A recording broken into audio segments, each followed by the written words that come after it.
Vamos para a terceira parte da nossa aula, falando agora sobre o Sistema Financeiro Imobiliário, o SFI. Nós temos o SFH, que existe desde 1964 e continua até hoje. Em paralelo ao SFH, nós temos o SFI, que foi criado em 1997. Os dois existem em paralelo, o SFH e o SFI. Qual que é a diferença entre eles? A diferença é que o SFI é operacionalizado pelo setor privado, os bancos privados. Não existe interferência, recursos do governo na operação do SFI.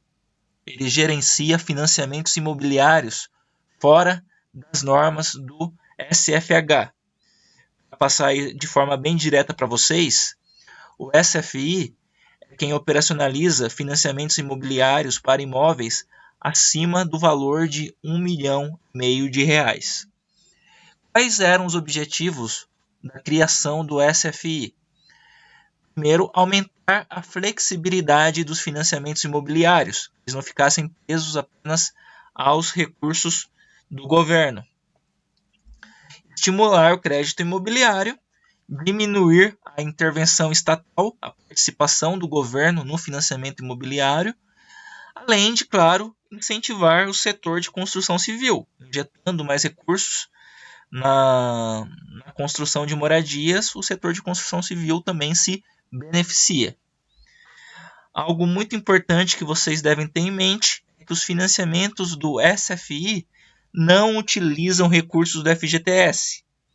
Eles obtêm recursos para os financiamentos, os agentes de financiamentos dentro do SFI, através de títulos imobiliários emitidos por esses bancos que operam o SFI. São títulos imobiliários, são papéis, onde os bancos vendem esses papéis para investidores. Esses papéis têm a garantia dos recebimentos desses financiamentos imobiliários. Os investidores compram esses papéis, cedendo esses recursos para os bancos, com essa promessa de receber uma remuneração derivada desses financiamentos que serão recebidos pelos bancos mais para frente. Então, o SFI não utiliza recursos do FGTS. Agora, vamos listar as regras básicas para o uso do FGTS. Então, se alguém quer utilizar o FGTS para financiamento imobiliário, quais regras têm que ser seguidas?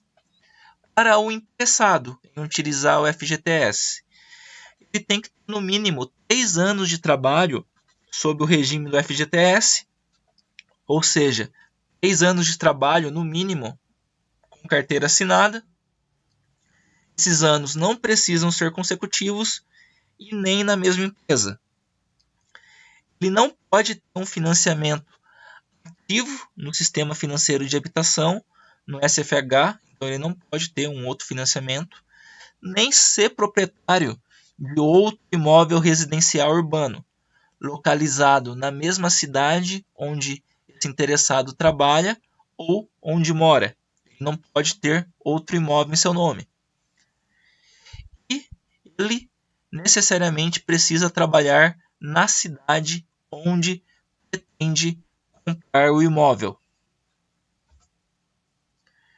As condições do imóvel: ele precisa ser um imóvel para uso residencial urbano, tem que ser usado para moradia própria desse trabalhador, ser devidamente registrado no cartório de registro de imóveis. Esse imóvel não pode ter sido objeto de uso, financiamento via FGTS nos 3 anos anteriores. O valor precisa estar enquadrado nas normas do sistema financeiro de habitação, o limite de R$ 1,5 milhão. Esse imóvel tem que ser localizado no mesmo município onde o trabalhador exerça o seu trabalho principal. Então, eu não posso trabalhar em Arapongas e querer financiar um imóvel pelo FGTS, usar o FGTS para o financiamento de um imóvel que esteja localizado em Londrina, por exemplo.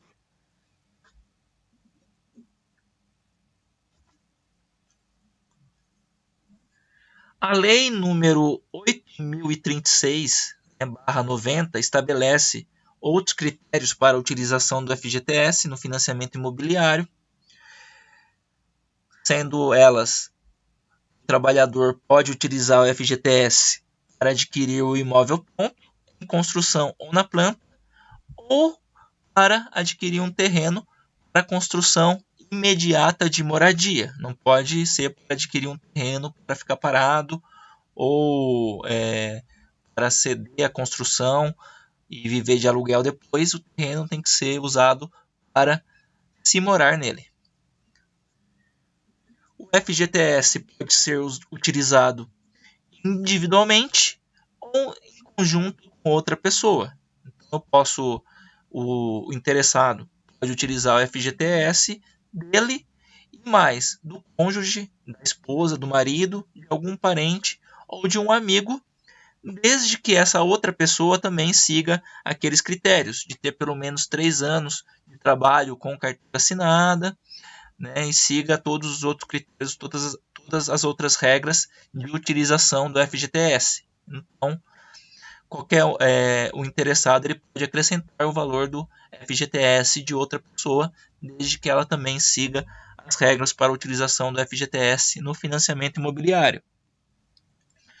O dinheiro do FGTS pode ser usado para pagamento à vista do imóvel, né, para quitar o imóvel ou ser somado a recursos próprios do comprador. Então, se o interessado tiver um valor depositado no FGTS, por exemplo, 40 mil, e quiser acrescentar mais 30 mil para comprar um imóvel de 70 mil, ele pode proceder dessa maneira. O dinheiro do FGTS pode ser usado também para pagamento parcial das prestações do sistema financeiro de habitação, podendo amortizar ou quitar o saldo devedor do financiamento adquirido. Traduzindo, o dinheiro do FGTS pode ser utilizado para pagar algumas parcelas de um financiamento imobiliário feito dentro das normas do sistema financeiro de habitação. Essas são as normas para a utilização do FGTS em um financiamento imobiliário, sempre lembrando que o FGTS só pode ser utilizado dentro do SFH, do Sistema Financeiro de Habitação, e não pode ser utilizado para financiamentos que são regidos pelo SFI, o Sistema Financeiro Imobiliário.